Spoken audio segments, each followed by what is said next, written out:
This week on Pay Dirt, I want to talk about different ways to add value to your farm. Well, if I can do it, I know you guys can do it as well. Make the farm pay for itself.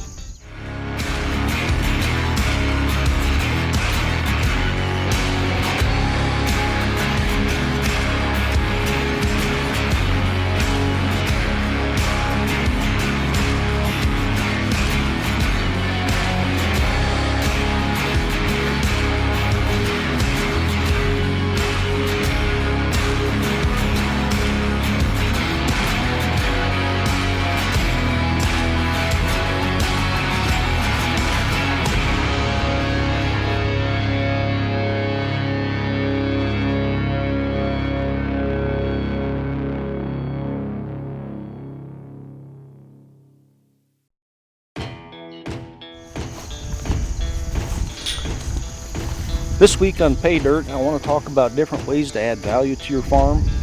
We're in an area right here. This is a farm I currently own. We're in an area that was just grass, just like you see right here. And the deer really weren't using it that well.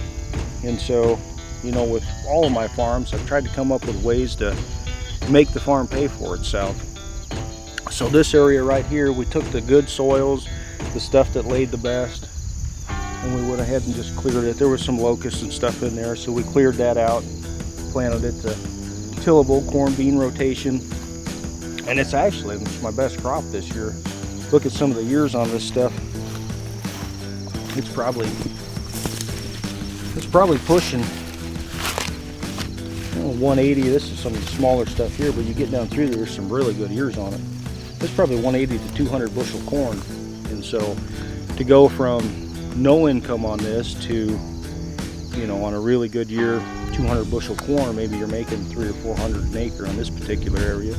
It just goes to show you, you know, what you can do when you start thinking about every acre's got to account for something. So either it's going to be cover for deer, it's going to be income, water sources. You know, every acre's got to count for something. And most all of these farms that I've done really well on have been pasture farms, you know, where they've just let them go. And so, you know, I might sit there looking at an aerial for hours trying to figure out, how can I buy this farm? How can I make it pay when there's no income on it right now? And most of the time, I mean, it's dual benefit. If you get rid of the cattle that are on it, make it tillable, so right there you've got more food for the critters, and then obviously it increases your income. I've done that on several farms. You know, when I first moved here, my dream was to own like 40 acres, 40 or 50 acres someday, to do my own food plots on and hunt and manage. And at one time here, just a couple years ago, I owned over 1,600 acres by myself, which seems crazy to think about. I never thought I would get to that point, you know, because I just have a pretty normal job and you know, just an average income. And so to be able to do that, I know if I can do it, I know you guys can do it as well.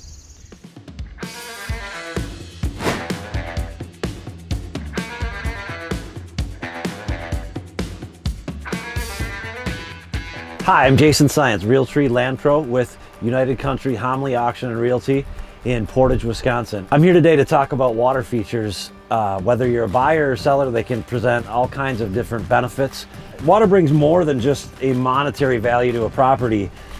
Whether you're farming and using the irrigation on the property as from the water source that actually sits on the property, or whether you actually have a hunting property that you have a pond on that you're going to use to waterfowl hunt out of.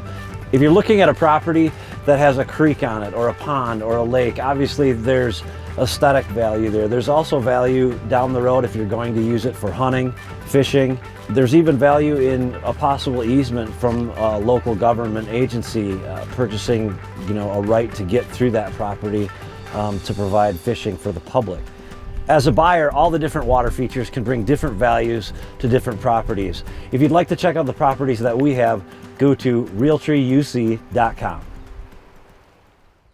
So the way we converted these is we just came in with a skid loader, and I've got a small dozer that's just a glorified skid loader really. And we just popped out these locust trees, which there was a few cedars in here, but mainly just locusts. You can see some brush right here, some stuff that we'd piled up. And it really didn't take a lot of clearing. It was just sparse trees. And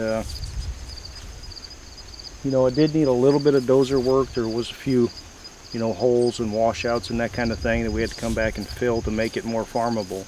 But overall, I think we probably worked on, there's about 10 acres right here, and I think we probably worked on this maybe 3 days or so to get this cleared. So for the time investment, it really worked out well, and then you've got this income every year. And it's all around better for everything. Like I said, the deer really weren't using this area that well. They weren't bedding in this. And so now we've got an income source and a food source for the deer, and I can leave standing whatever I want for a food plot. So it's just a win-win situation. This week's featured properties come from north central Louisiana. Center Bayou North and South and Little Eva Plantation are going up for live and online auction from October 18th through October 25th. Center Bayou consists of over 2,300 acres of unbelievable deer and duck habitat. This tract could be bought in two tracts known as Center Bayou North and Center Bayou South. Center Bayou North consists of 1,261 acres. Center Bayou South consists of 1,014 acres. This tract is in an unbelievable deer and duck area and could be an awesome recreational tract. Little Eva Plantation consists of 1,757 acres and a lodge in an unbelievable deer and duck area.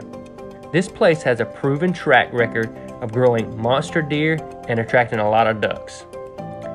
The lodge is unbelievable, the habitat's unbelievable, and the hunting is unbelievable. If you like these properties and would like to participate in this auction or any auction we have anywhere in the country, check out realtreeuc.com today. If you have the vision, you know what you want to do, how you want to fix it up, you recognize those farms when you see them. One up in Union County, I think it was 2012, I bought that farm up in Union County, and it had been it was tillable at one time. It had some tillable on it. Probably back in the 80s, it still had some farm fields, but it had just been let go. It was just a pasture farm. There was cattle farmers all around it, and they had just rented that farm, and they had cattle on it with very little income. And it was probably 60% timber, so it was a really good mix already, but the open ground was just grass. So no real value for the deer to speak of, no income to speak of. So the one downside of that farm is there just wasn't good access to the farm fields. And when I got in there, I knew that was the first thing I had to do if I was going to put any tillable on this, you know, to make more money on the farm, was to make it accessible. So we went in there with culverts. You know, it was a big investment. We probably spent $20,000 on culverts. So to go from a farm with 5,000 income, let's say, up to a farm that had 30,000 income was definitely a big change. And about 3 years later, then I sold that farm, and then I got max value out of it at that time. You know, the hunting market was good, and we made that the best hunting farm it could be with all the food on it. You know, we could leave the grain that we wanted to keep for the critters. We'd leave that standing and then plant some green plots and stuff like that. But we ended up, you know, basically doubling the value of that property just by doing that. You know, just having the vision of taking a farm that had just been let go and just make it, you know, what you wanted. So, I mean, that's what it can do for you, and it can just afford you another way to buy more land, because that was always the motivation for me. It was, you know, how can I buy more land? Well, it's going to have to pay for itself somehow.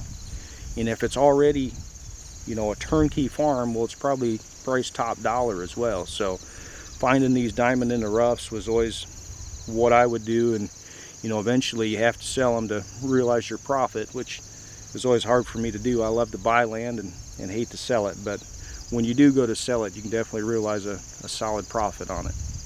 Now, next week on Digging Deeper, I'm going to go into what each one of these properties that I've done really well on, what each one had in common.